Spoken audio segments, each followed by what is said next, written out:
नमस्कार दोस्तों, मैं दीक्षा श्रीवास्तव स्वागत करती हूँ आप सभी का आपके अपने ऑनलाइन इंस्टीट्यूट अवगत पाठशाला पर।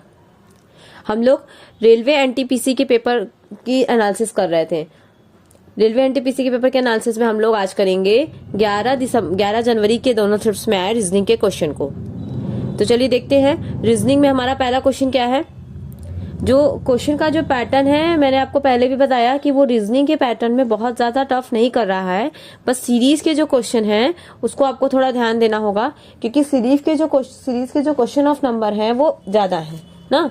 रीजनिंग के क्वेश्चंस में सभी चैप्टर्स के तो एक दो क्वेश्चन टच कर रहा है, पर जो सीरीज के क्वेश्चन है वो ज्यादा आ रहे हैं, तो उसकी प्रैक्टिस करके आप लोग जरूर से जाइएगा। ठीक है, चलिए देखते हैं अपना पहला क्वेश्चन। पहला क्वेश्चन क्या कह रहा है, 8, 27, 64, 125। तो इसमें क्या कर रहा है, देखिए सीरीज का क्वेश्चन आ गया। सीरीज का क्वेश्चन हर 3-4 क्वेश्चन के बाद आपको मिलेगा, मतलब कि सीरीज के 4 से 5 क्वेश्चन कर रहा है हर एग्जाम में। तो इसमें देखिए क्या कर रहा है, आपको समझ में आ रहा होगा। ये सभी का क्या कर रहा है, क्यूब कर रहा है ना। 2 का क्यूब, 3 का क्यूब, 4 का क्यूब, फिर 5 का क्यूब।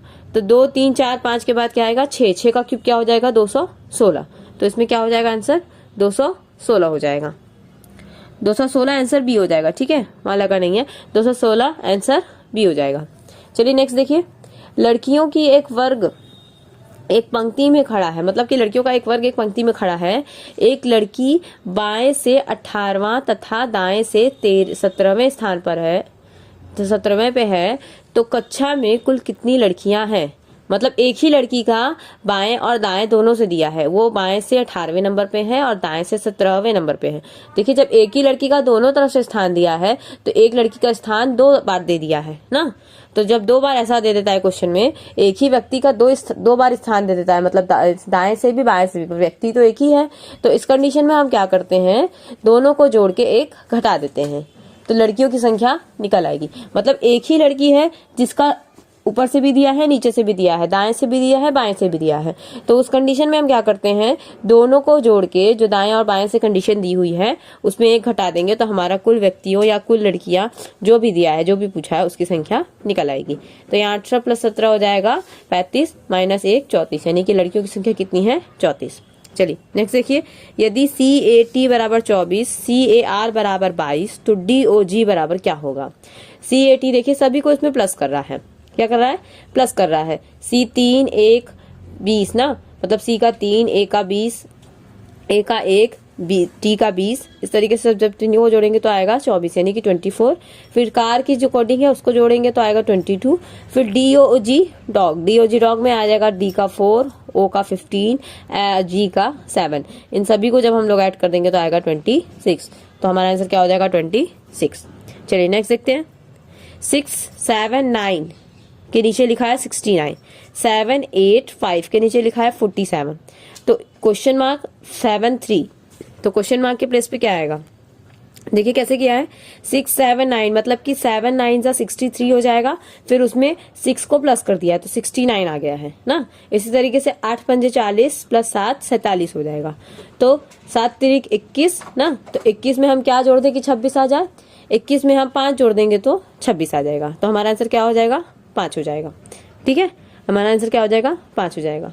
चलिए नेक्स्ट देखिए, यदि वास्तविक समय 12:30 हो तो इस स्थिति में प्रतिबिंबित समय क्या होगा। इस स्थिति में प्रतिबिंबित समय क्या होगा। ठीक है, देखिए क्वेश्चन में, यदि वास्तविक समय 12:30 हो तो इस स्थिति में प्रतिबिंबित समय क्या होगा। देखिए जब प्रतिबिंब का समय आता है, मतलब कि मिरर या फिर वाटर इमेज आता है आपको, उसमें अगर क्लॉक में आ रहा है तो इसके लिए आपको सिंपल सा क्या करना है, अगर 11:30 बजे के बाद का समय है ना, 11:30 बजे के बाद का अगर समय दिया है तो उसको क्या करेंगे हम 23:60 में से घटा देंगे। ये सिंपल सा ट्रिक है। अगर 11:30 बजे के बाद का समय दिया है मिरर में या फिर वाटर इमेज में, तो हम उसको क्या करेंगे 23:60 से घटा देंगे। 23 घंटा 7 मिनट से जब घटाएंगे तो उसका हमें प्रतिबिंबित जो समय होगा वो निकल आएगा। तो इसमें से हम घटा देंगे, 23:60 से घटाएंगे तो 12:30 को, तो आ जाएगा 11:30 ना, 11:30, यानी कि इसका प्रतिबिंबित समय क्या होगा, वो 11:30 होगा। आई होप आपको क्लियर हो गया होगा ये चीज। चलिए नेक्स्ट देखते हैं, एक आदमी 3 किलोमीटर पूरब की ओर चलता है उसके बाद वह दक्षिण की ओर मुड़ता है और 4 किलोमीटर चलता है। उसके बाद वह अपने बाईं ओर मुड़ता है। उस व्यक्ति का मुख अब किस दिशा में है ना। 3 किलोमीटर चलता है पूरब की ओर, उसके बाद वो दक्षिण में नीचे आ जाएगा। देखिए एरो से मैंने इंडिकेट किया है, स्टार्ट किया उसने, फिर उसके बाद वो पूरब की 3 किलोमीटर चला, फिर नीचे आ गया 4 किलोमीटर, फिर वह अपनी बाईं ओर मुड़ गया ना, बाईं ओर मुड़कर वो वहीं पे रुक गया। तो अब उस व्यक्ति का मुख किस दिशा में है, तो उस व्यक्ति का मुख अब किस दिशा में है, पूरब दिशा में। आपको दिखाई दे रहा होगा। चलिए नेक्स्ट क्वेश्चन देखते हैं। सी माता है ए और बी की, डी पति है बी का, बी और डी के 2 बच्चे हैं ई और एफ। सी का एफ से क्या संबंध है। तो सी माता है ए और बी की, सी और बी की माता है, तो उसके बाद देखिए सी ऊपर हो जाएंगी, ए बी नीचे हो जाएंगे क्योंकि वो दोनों बच्चे हैं। फिर डी पति है बी का, तो डी का पति अगर बी है तो बी क्या हो जाएगी, लड़की हो जाएगी, क्योंकि दोनों अगर हस्बैंड वाइफ हैं तो एक लड़का और एक लड़की होंगे। तो अगर डी पति है तो बी पत्नी हो जाएगी, दोनों में डबल बॉन्ड का रिलेशन हो जाएगा, मतलब कि ये दोनों मैरिड हैं। फिर उसके बाद इन दोनों के बच्चे भी हैं ई और एफ, इन दोनों के बच्चे हैं ई और एफ। तो सी का एफ से क्या संबंध है, सी एफ की क्या होंगी। देखिए एफ की जो बी है वो माँ है और बी की माँ सी है, तो माँ की माँ क्या होती है, नानी होती है। माँ की माँ क्या होती है, नानी होती है। चलिए नेक्स्ट देखिए, विषम चुनिए। 125, 144, 100, 121, तो क्या हो जाएगा। 12 का स्क्वायर है, 10 का स्क्वायर है, 11 का स्क्वायर है। ऑप्शन ए 5 का क्यूब है, यानी कि ये विषम हो जाएगा। 125 क्या है, विषम हो जाएगा, ये 5 का क्यूब है। नेक्स्ट देखिए, विषम चुनिए। कमल, गुलाब का फूल, चमेली, सूरजमुखी, क्या हो जाएगा, कमल ना, राष्ट्रीय पुष्प है ना, राष्ट्रीय पुष्प है कमल, तो ये विषम हो जाएगा। बाकी सभी तो फूल हैं, पर इसमें जो कमल है वो राष्ट्रीय पुष्प है वो, इसलिए वो विषम हो जाएगा। चलिए नेक्स्ट देखिए, नेक्स्ट क्वेश्चन में कह रहा है कि Q P O N M L K J I, फिर question mark E D C, क्या कर रहा है। देखिए सीरीज चल रहा है, इसमें सीरीज क्या चल रही है, क्यू से एन पे जाएंगे तो -3 किया है, मतलब क्यू का 17, एन का 14, के का 11, इस तरीके से सभी में -3, एम में 13 में 3 माइनस करेंगे तो कितना आएगा, 10 आएगा, यानी कि जे, मतलब कि सभी में क्या कर रहा है, -3 की सीरीज चला रहा है। तो -3 की सीरीज चलाएंगे तो हम नेक्स्ट क्या है, के बाद हम 3 माइनस करेंगे तो क्या आ जाएगा, एच आ जाएगा ना। के में 3 माइनस करेंगे तो एच आएगा, जे में 3 माइनस करेंगे तो जी आएगा, और आई में 3 माइनस करेंगे तो एफ आ जाएगा। तो ऐसे क्या हो जाएगा, एच जी एफ हो जाएगा। नेक्स्ट देखिए, आपको बताना है इसमें सभी में विषम कौन सा है, मतलब कि 4 फिगर आपको दिखाई दे रहे हैं, इसमें विषम कौन सा है। तो इन चारों में आपका विषम क्या हो जाएगा, देखिए डी ऑप्शन ना, डी ऑप्शन दिख रहा होगा। बाकी सभी में 3 लाइन्स है, इसमें क्या है, 3 लाइन्स से फिगर अलग दिखाई दे रहा है, तो इसमें क्या हो जाएगा, विषम डी हो जाएगा। नेक्स्ट देखिए 11, 22, 44, 66, तो नेक्स्ट क्या होगा, देखिए 11 में 22 लाने के लिए 2 का गुणा किया, फिर 22 में 44 लाने के लिए भी 2 का गुणा किया, पर उसके बाद जो किया है 1.5 का गुणा कर रहा है ना। जब 44 में 1.5 का गुणा करेंगे तो 66 आएगा, फिर 66 में 1.5 का गुणा करेंगे तो 99 आएगा। तो आंसर क्या हो जाएगा, 99। विषम चुनिए। पटना, जयपुर, पंजाब, तो विषम क्या हो जाएगा, दिखाई दे रहा है, बस पंजाब हो जाएगा, क्योंकि बाकी सारे क्या है, आपकी राजधानी है, और ये क्या है, आपका स्टेट है ना, वो आपके कैपिटल है, वो पंजाब क्या है, आपका स्टेट है। नेक्स्ट क्वेश्चन देखते हैं। 13, 4, 26, 8, 52, 7, 104, तो क्वेश्चन मार्क हो जाएगा।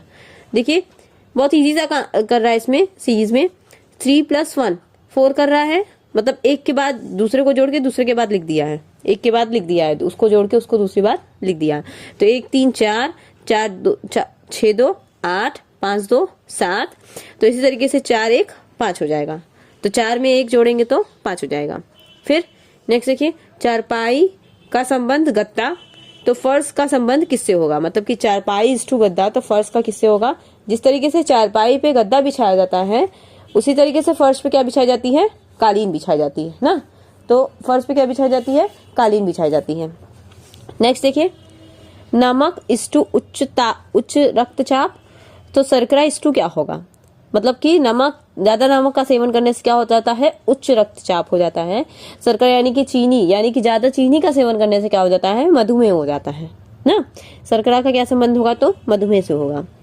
चिकित्सक = रोगी, वकील = क्वेश्चन मार्क। चिकित्सक का संबंध अगर रोगी से जिस प्रकार है उस प्रकार वकील का संबंध किससे होगा? अभियुक्ता से होगा। किससे होगा? अभियुक्ता से होगा। उल्लू हु हु बकरी ना, उल्लू का हु हु से क्या संबंध है? तो बकरी का किससे है? उल्लू क्या करता है? हु करता है, तो बकरी क्या करता है? मिमियाना। मिमियाना या म्याऊ म्याऊ ना, इसमें तो म्याऊ में नहीं दिया है, वैसे तो बिल्ली म्याऊ म्याऊ करती है, तो मिमियाना नहीं दिया तो हम लोग यही लगाएंगे। म्याऊ म्याऊ नहीं दिया है तो ये लगाएंगे। ठीक है, लास्ट क्वेश्चन देखिए, सभी दार्शनिक मूर्ख हैं, सभी मूर्ख अनपढ़ हैं। किसका है? सिलोजियम का क्वेश्चन है ना ये। सभी दार्शनिक मूर्ख हैं और सभी मूर्ख अनपढ़ हैं, तो इसका फिगर देखिए कैसे बनेगा? सभी से बाहर वाला, मतलब कि सभी अंदर चला जाएगा और बाहर चले जाएंगे जो उसके बाद बोल रहे हैं। तो सभी दार्शनिक मूर्ख हैं और सभी मूर्ख अनपढ़ हैं। फिगर कुछ ऐसा ही बनेगा, आपको फिगर दिखाई दे रहा होगा। इसके बाद क्वेश्चन में कह रहा है कि क्या होगा? 1 2 3 4 आपका दिया है। सभी दार्शनिक अनपढ़ हैं। देखिए सभी का जो संबंध होता है अंदर से बाहर की होता है और कुछ का जो संबंध होता है बाहर से अंदर की ओर होता है। तो अंदर से बाहर की ओर अगर हम जाएंगे, जैसे दार्शनिक अंदर है और अनपढ़ बाहर है, तो वो हम अंदर से बाहर की ओर जाएंगे तो वो सभी में आ जाएगा, और अनपढ़ से दार्शनिक की ओर वापस जाएंगे तो वो कुछ में आ जाएगा ना। ये तो पता ही होगा। सभी दार्शनिक मूर्ख हैं तो सभी क्या हो जाएगा? सभी दार्शनिक, इसमें क्या कह रहा है पहला ऑप्शन? सभी दार्शनिक अनपढ़ है। सभी दार्शनिक अनपढ़ है, दिखाई दे रहा है। फिर सभी अनपढ़ दार्शनिक हैं। सभी अनपढ़ दार्शनिक हैं? सभी अनपढ़ दार्शनिक नहीं है, कुछ अनपढ़ दार्शनिक है ना। फिर क्या कह रहा है? सभी अनपढ़ मूर्ख हैं। सभी अनपढ़ मूर्ख हैं, देखिए सभी अनपढ़ मूर्ख नहीं है, कुछ अनपढ़ मूर्ख हैं।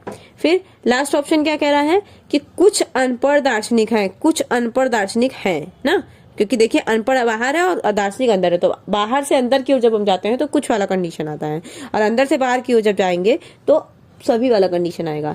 तो ऑप्शन क्या हो जाएगा इसमें? 1 और 4 सही है ना। ऑप्शन 1 और 4 सही है तो ऑप्शन डी सही होगा ना। निष्कर्ष 1 और 4 लागू होता है। ऑप्शन डी क्या कह रहा है? निष्कर्ष 1 और 4 लागू होता है, ये सही हो जाएगा। ठीक है, चलिए इतना क्वेश्चन आपको क्लियर है।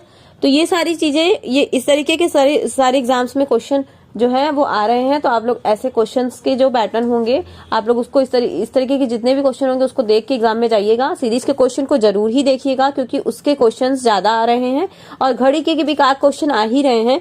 घड़ी और कैलेंडर को भी आप लोग ध्यान से देख के जाइएगा, उनके फॉर्मूले को देख के जाइएगा। ठीक है, तो मैं आशा करती हूँ आज का बताया वो सारा ही आपको समझ में आया होगा। तो इसके आगे के क्वेश्चन नए एग्जाम में नए शिफ्ट में होंगे, हम लोग फिर से करेंगे उसके एनालिसिस को। जो लोग हमारे चैनल पे नए हैं वो चैनल को लाइक, शेयर और सब्सक्राइब जरूर कर ले। फिर मिलते हैं नेक्स्ट वीडियो में कुछ नए क्वेश्चंस के साथ। तब तक के लिए